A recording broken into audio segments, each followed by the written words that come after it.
Kaya dumadami ang sugalan, lalo na dito sa Pilipinas, dahil sa mga taong katulad natin, nahuhook sa sugal, na kahit ano gagawin para lang magsugal. Mangungutang, magnanakaw, pambili ng pagkain, isusugal. Nung nagsusugal pa ako doon, sabi ko, anong ginagawa ko dito? Umiiyak ako noon kasi ang laki-laki ng mga taya ko, tapos napunta ako sa penny machine. Umiiyak ako, nasa machine ako noon. Sabi ko, ano bang ginagawa ko dito sa buhay ko? Mahit ko man ang jackpot dito, hindi sapat doon sa pinatalo ko ngayon. Umuwi ako noon. Umiiyak ako pagkatapos ng talo, pero gagawin ko uulitin ko eh. Yung anak ko, kindergarten, 6 years old. Dapat sinundo ko yun ng 2 o'clock, nasundo ko ng 5 o'clock. Nakalimutan ko na may anak ako. The only thing they always ask me, Mom, stop gambling. We don't need the money. We only need you. We don't need a lot of money. We only need you. Please stop. Hi, my name is Belinda. I am a compulsive gambler, dating sugarol. Bago ko napunta sa sugal, hindi talaga ako sugarol. Hindi ko alam kung ano ang sugal. Akala ko noon, just playing games, no? Napunta ako sa sugal nung ako nagpunta dinala ako ng mga kaibigan ko sa Reno. Doon ako nag-umpisa sa slot machine. Natutuwa lang ako nung una, malatalo ng konti, tuwan-tuwa na. Pagkatapos noon, bumabalik na ako. Nung pagbalik-balik ko doon, okay lang eh. Okay lang hanggang sa naging na nga ako na hinahanap-hanap ko na para bang action na sa akin na okay magre-relax lang ako sa casino, no.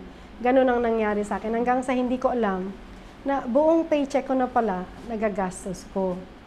Tapos nung mag-asawa na ako, yung naging asawa ko nagsusugal din. Doon ako natuto na magsugal ng malaki. Kaya, lalo kong nalulong sa sugal, pero patago na akong nagsusugal, papasok ako sa trabaho, mag-early out ako para lang magsugal, para makauwi ako on time. No? Tapos, ganun laging ginagawa ko. Pag sahod ko, hindi na muna ako umuwi, inuubos ko na yung pera sa sugal. Paulit-ulit yun. Nung mga kalaunan na, yung anak ko, mga 6 years old, doon na nag-umpisa lahat ng problema dahil nga nangunguha na ako ng pera, yung dapat na pang-grocery, pambayad ng mga bills, hindi ko na binabayaran yon. Sinusugal ko muna. Hanggang sa nung 1996 yun, nung nagtangka na nga akong nagkahiwalay na kami ng mag-asawa ko, 1996, dahil lang sa sugal. Dala ko yan kumuha ako ng apartment. Akala ko, kaya ko yun, hindi ako magsusugal, pero nagsusugal pa rin ako noon. Hanggang sa, hindi ko na nababayaran lahat. Punong-puno na ako, hindi ko alam kung saan ako pupunta. Wala akong kamag-anak sa Amerika noong time na yun, kundi yung mga anak ko lang. Wala rin naman ako mapagsabihan dahil wala akong mga kaibigan doon. Nahihiya din man ako, kung may kaibigan ako, nahihiya din akong sabihin na ako nagsusugal, na ganito na nga ang buhay ko. Yung marriage ko nag-fall apart, hindi lang dahil sa pagsusugal ko, kundi maraming nasa abusive relationship ako. Kaya ang pinakaano ko noon, magpunta sa casino. Noong 1996, na kami na lang ng mga anak ko noon, nagtangka na akong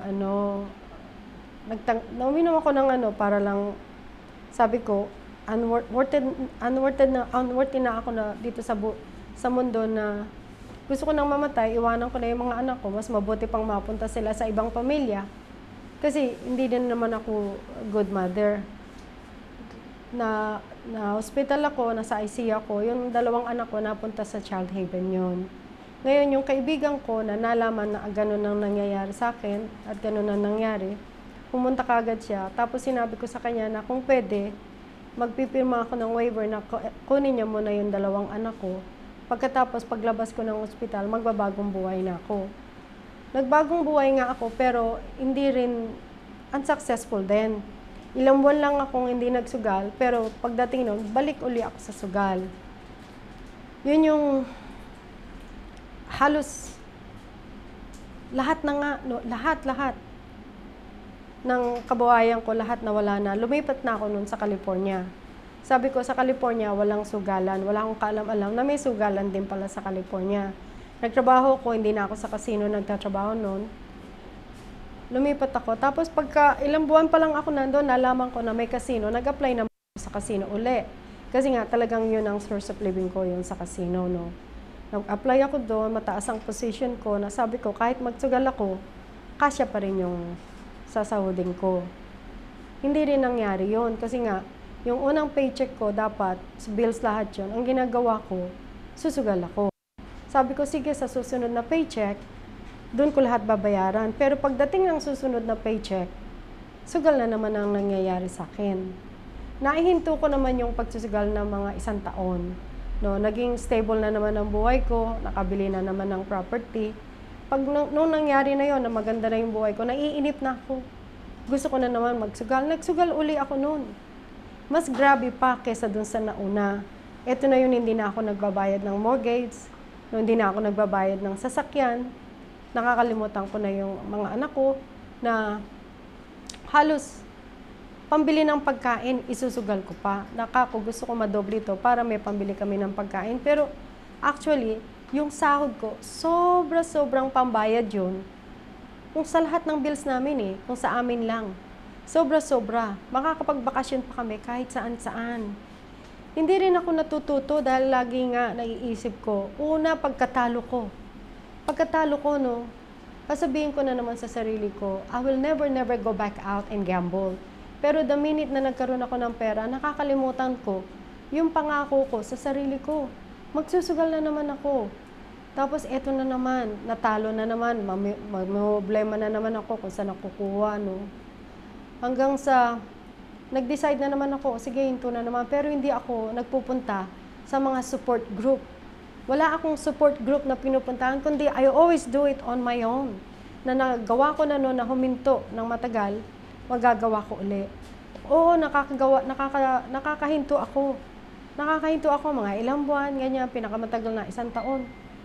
Pagkatapos noon, balik na naman uli ako. Ito na, nung huminto ako, no, balik na naman ako sa Las Vegas sa promotion. Ito na, may bumili na naman ako ng bahay. Bumili ko ng bahay. Tapos may kotse. Ganun uli nangyari, nawala na naman yun. Hanggang sa natagpuan ko na ang support group na dapat kong puntahan na para makahinto ako sa pagsusugal. Ito na nga, 2004, nagpunta na ako sa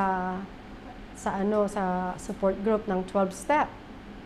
Nakatagal ako doon ng 5 taon. 5 taon ang itinagal ko doon. Na hindi ako nagsusugal, nakabili na ako ng property, 2 property ang nabili ko. No. Pero nung 5 taon na, 5 taon, na hindi ako nagsusugal, almost 5 years, no? Sabi ko, hihinto na ako ng pagpunta sa support group. Kaya ko naman to. Yung hinto ko na yun, which is 2009. Huminto ako ng 2009. Ilang buwan lang nagsugal uli ako. Nung nagsugal na ako, mas grabe kesa dun sa mga nauna. Ang dami kong beses na huminto. Na paghinto ko naman, lahat bumabalik Pero ang diferensya, the minute na maging maganda ang buhay ko, babalik uli ako sa sugal. Kaya nung 2009, wala akong balak na magsugal, pero may nangyari noon yung tungkol sa aming magkapatid na nagsugal ako. Nung pagsusugal ko na yun, nung una sabi ko, normal lang ako magsusugal. Normal lang Hindi pala. Nung the minute na ako nagsugal, dire-diretso na naman ako. Mas malaki pa dun sa pinatalo ko noong mga previous gambling days ko. Ito na, una muna 1 bahay, tapos 2 bahay. No.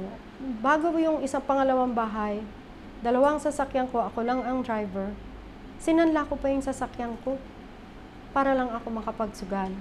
Sabi ko pa, pag sinanla ko to, kukunin ko kagad pag nanalo ko. Hindi nangyari yon. Hanggang yung 1 bahay ko, yung mortgage. Yung mortgage ng 1 bahay ko, nag-short sale muna ako ng 1 bahay ko para may pangsugal uli ako.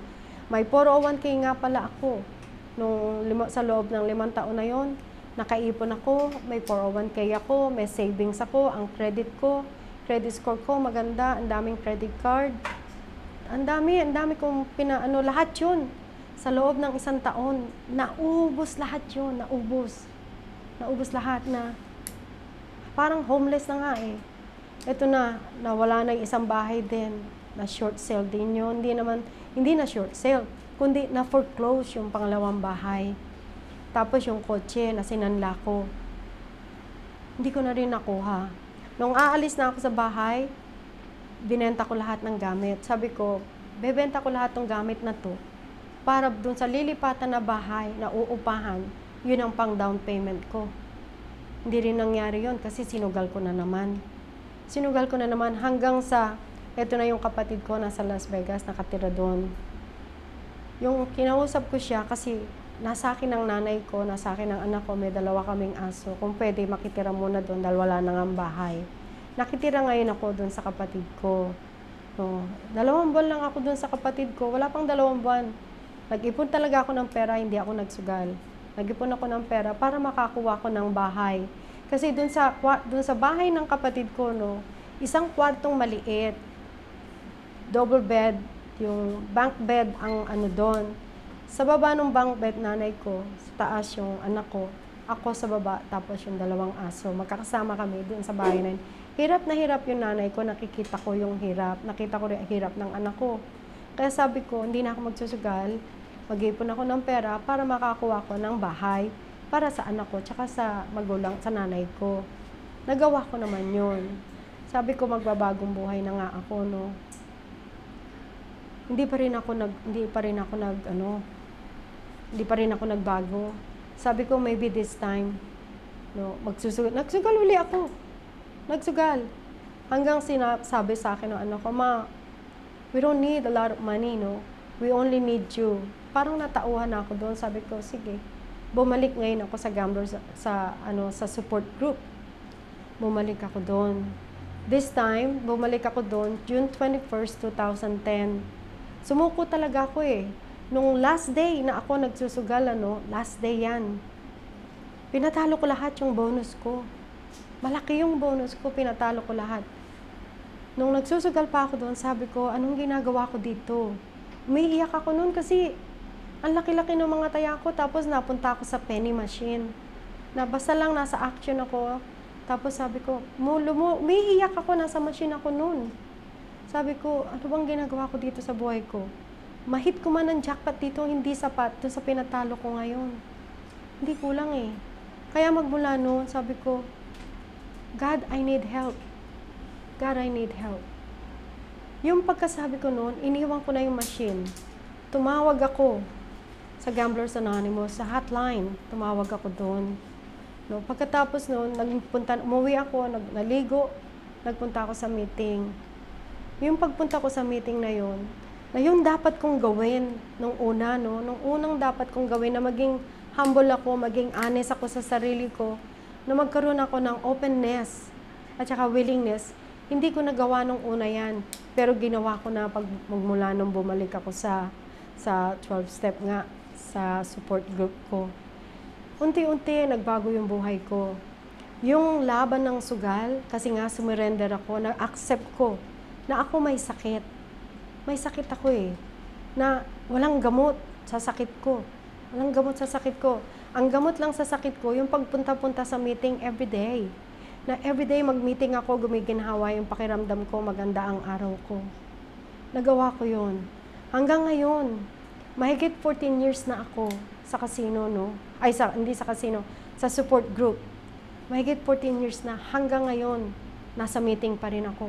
Twice a day, 7 days a week. No? There is hope, no? There is hope after gambling. Akala ko nung una, napakasama akong tao nung ako nagsusugal. Na walang tao na tutulong sa akin. That there's no more hope para sa akin eh. Para sa akin.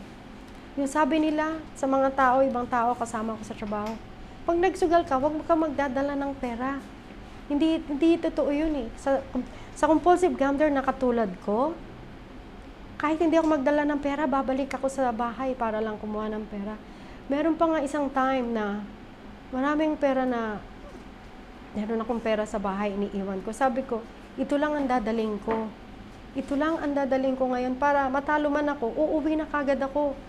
Ang nangyari, nakadalawampung balik ako sa bahay hanggang sa yung last balik ko sa bahay ko, dadaling ko na lahat to para hindi na ako magpabalik-balik.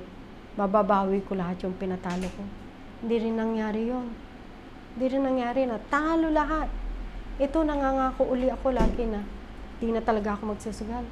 Ang laki-laki nung pinatalo ko. Ang laki-laki na hindi ko na kaya to.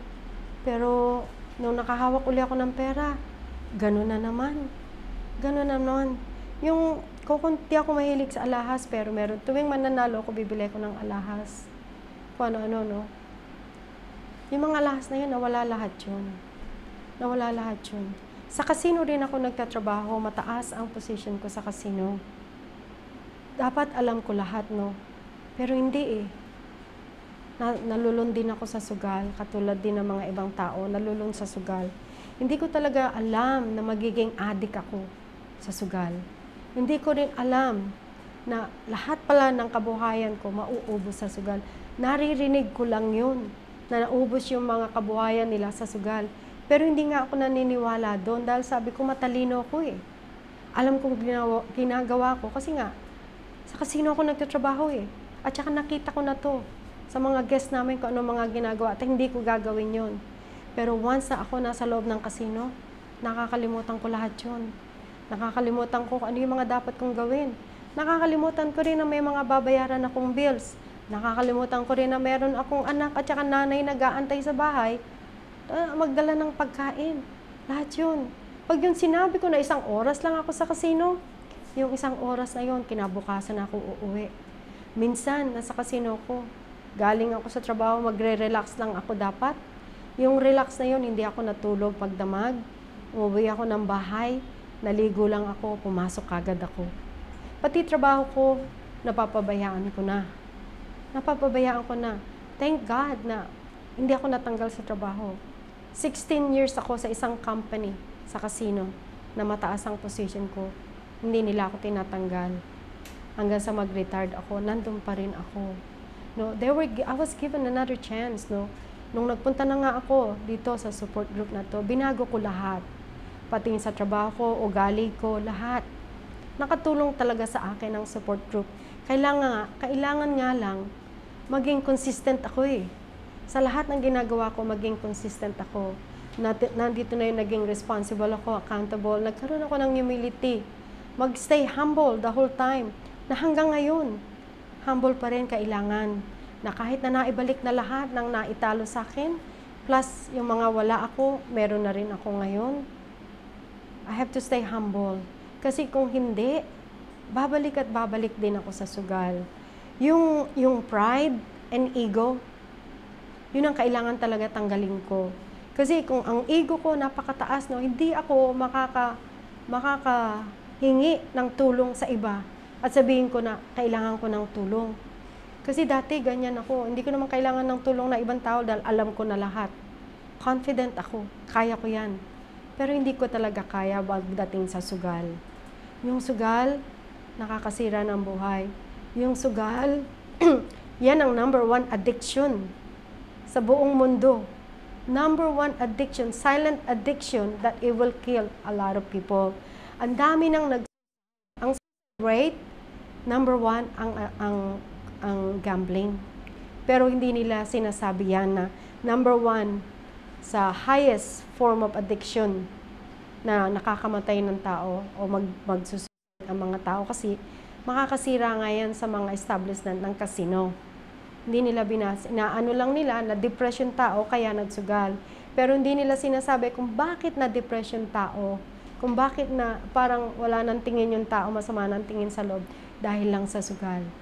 Wala silang mga binabanggit na ganun. Sa Pilipinas, hindi pa considered na mental health disease ang sugal. Dito nga sa Pilipinas, nandito ako ngayon sa Pilipinas, no. Magmula nang nag-retired ako ng 2022, nandito na ako sa Pilipinas. Na mas marami pang naaapektuhan sa Pilipinas na mga bata. Marami kasi napakadali ang sugalan dito sa atin. Sa cellphone lang. Mabuti na lang hindi ako na-addict sa cellphone. Dito kasi, may cellphone ka lang, may konti kang pera, pwede ka nang magsugal. Ngayon, yung konting pera na sinusugal, sa mga magsusugal na compulsive gambler, no, maghahanap yan ng ibang ways na makakuha ng pera para lang makapagsugal eh. Andiyan na yung pagnanakaw, nakikita ko yan sa news. Maraming nagnanakaw, bata lang, nagnanakaw lang para lang makapagsugal. Makapagsugal eh. Kaya sabi ko, mabuti na lang yung mga anak ko, kahit isa, walang naging sugarol. Lumaki sila na responsible, pareha sila college educated, may mga trabaho, magandang buhay, ibang-iba sa dinanas ko. As a mother, no, hindi ako mother nung ako nagsusugal. Kasi nga, ito, sinabi ko nga, uuwi ako, walang pagkain eh, dahil wala akong pambili ng pera. Ang ginawa ko ngayon, tuwing sasahod ako, bibili ko ng kahong-kahon na cup noodles na kahit matalo ko, may cup noodles sila, may kakainin sila. There is a time also na yung frigidaire namin, gallon of milk, wala ako, walang tubig, walang gatas. Umuwi ako noon. May iyak ako pagkatapos ng talo, pero gagawin ko uulitin ko eh. I wasn't a good mother. I wasn't a good mother. Meron time pa, yung anak ko, kindergarten, no, 6 years old. Dapat sinundo ko yun ng 2 o'clock, nasundo ko ng 5 o'clock. Nakalimutan ko na may anak ako. Nasusunduin ko na nag-aantay sa school. Buti na lang kamo, yung school, hindi ako ni-report. Hindi ako ni-report eh. Pero nung uminto na ako ng pagsusugal, lahat ng pagkukulang ko sa anak ko, sa magulang ko, no, bumawi naman ako.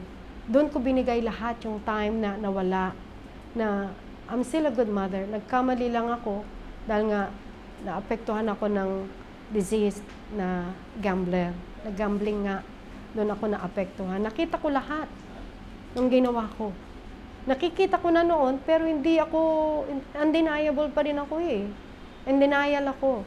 Nakikita ko mga ginagawa ko yun na hindi ko pinababayaan na ako. Totally, I accepted na pabayaan ko yung mga bata. Pero nga, yung unti-unti kong pagbabago, na ibabalik ko lahat sa kanila, na sinasabi ko rin, mag-aral kayo. Yun lang ang na regalo sa inyo, mag-aral kayo. Nag-aral naman yung mga anak ko. Hindi sila tumulad sa katulad ko dahil nakita nga nila yung paghihirap ko, pati nga yung yung uuwi ako, walang pagkain. Iyak ako ng iyak noon na tutulog, walang pagkain. Mahirap yun. Tapos wala akong mahingan. Wala eh. Tapos kinabukasan, angungutang ako sa mga empleyado ko para lang pambili ng pagkain. Bibili ko kagad ng pagkain yun. Bibili ko talaga ng pagkain, tapos lalagyan ko ng gas yung sasakyan ko. Kasi meron din isang beses. Sabi ko, pupunta lang ako sa casino. Pagkatapos ko magpunta sa casino, doon na lang ako magpapagas. Hindi ako nakauwi kasi walang gas yung sasakyan ko. Naglakad ako. Ang layo pa ng bahay. No? Yung mga yun, na lahat ng ginawa ko, I went back.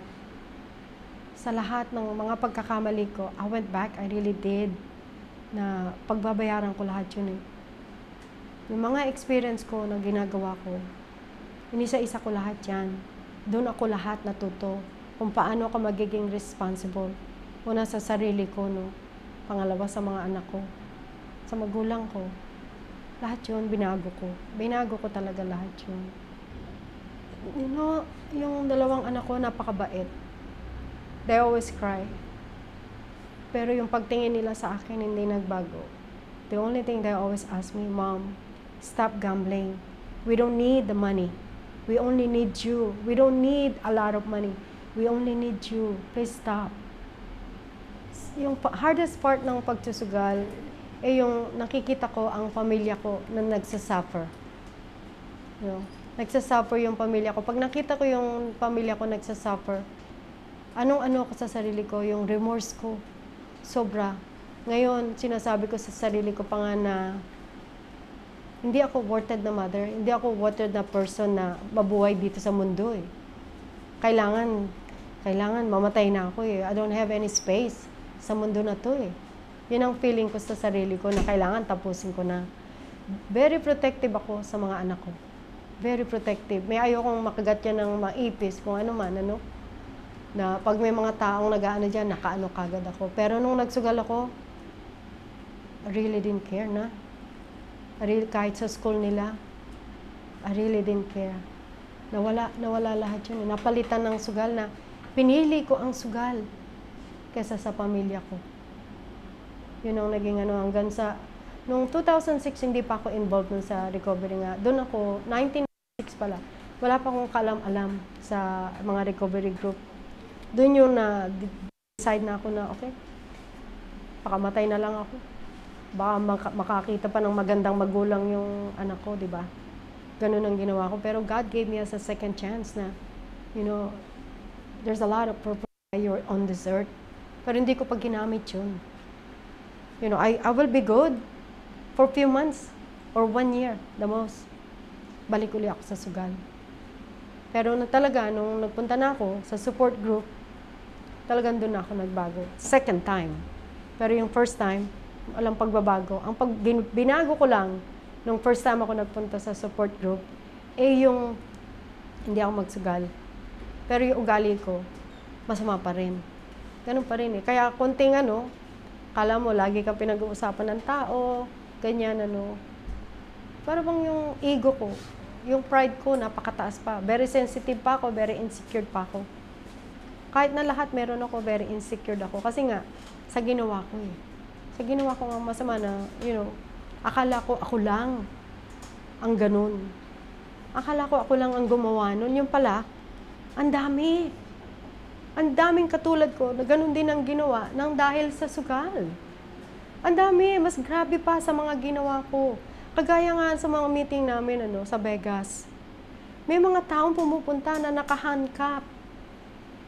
Nagmi-meeting sila. May pulis kami sa labas. Meron kami mga on probation, merong brace dito na kailangan magpunta sila sa meeting. Yung mga iba, mga nagnakaw, nag-rob sila ng 7-Eleven, lahat na ginawa nila para lang makapagsugal. Sabi ko, wala pa ako doon, not yet. Pero I don't wanna get there. I don't wanna get there. Meron pa nga akong time na minsan gusto kong kunin yung ATM eh. Pero hindi ko naman ginawa kasi hindi ko kaya. Hindi ko kaya yun.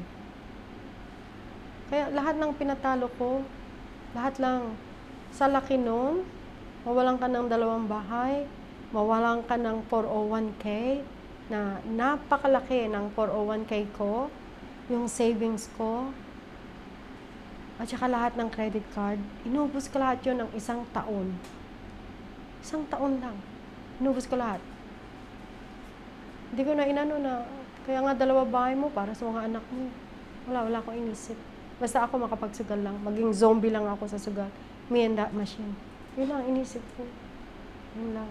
Pero, natigil na yun. Mahigit 14 years na. Hanggang ngayon, di pa rin ako nagsusugal. Okay. Para dun sa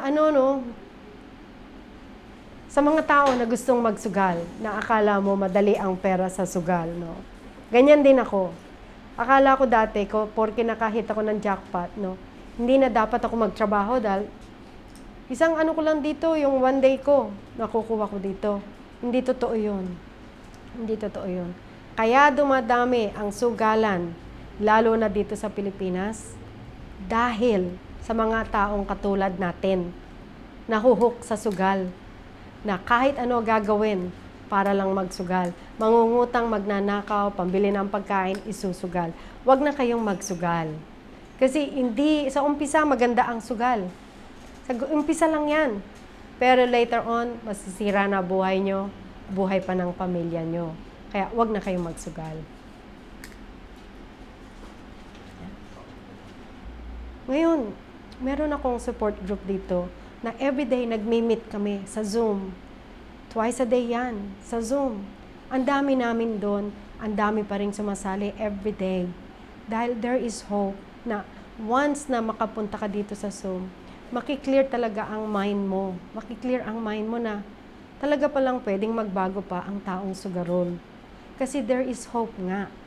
Akala ko dati, nung unang punta ko, sabi nila, keep coming back. Things will get better. And don't leave before the miracle happen. Hindi ko maintindihan yun. Yung miracle pala, na 1 day, 2 days, 3 days, 1 month, 1 year, na hindi ako nagsusugal, miracle. Ka-attend ko ng meeting, no? Yung one day na yun, nagiging 1 year. Tapos ito ngayon, more than 14 years na ako nagsusugal. It's a miracle. Tapos lahat ng nawala, lahat, I cannot imagine nga eh. Sa Las Vegas ako nakatira.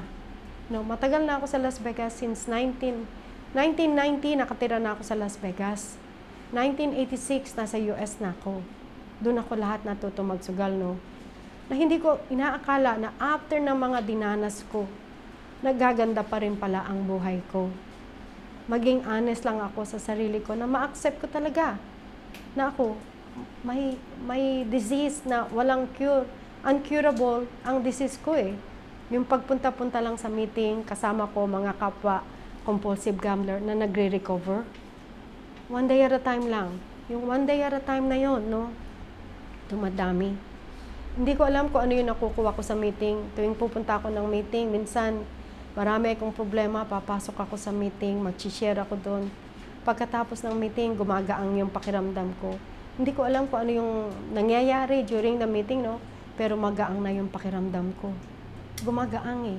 Para bang I was carrying the whole world nung bago ko magpunta sa support group eh. Pero nung nalaman ko na may solution for everything, gumaang na yung buhay ko. Until now, there's a lot of hope available.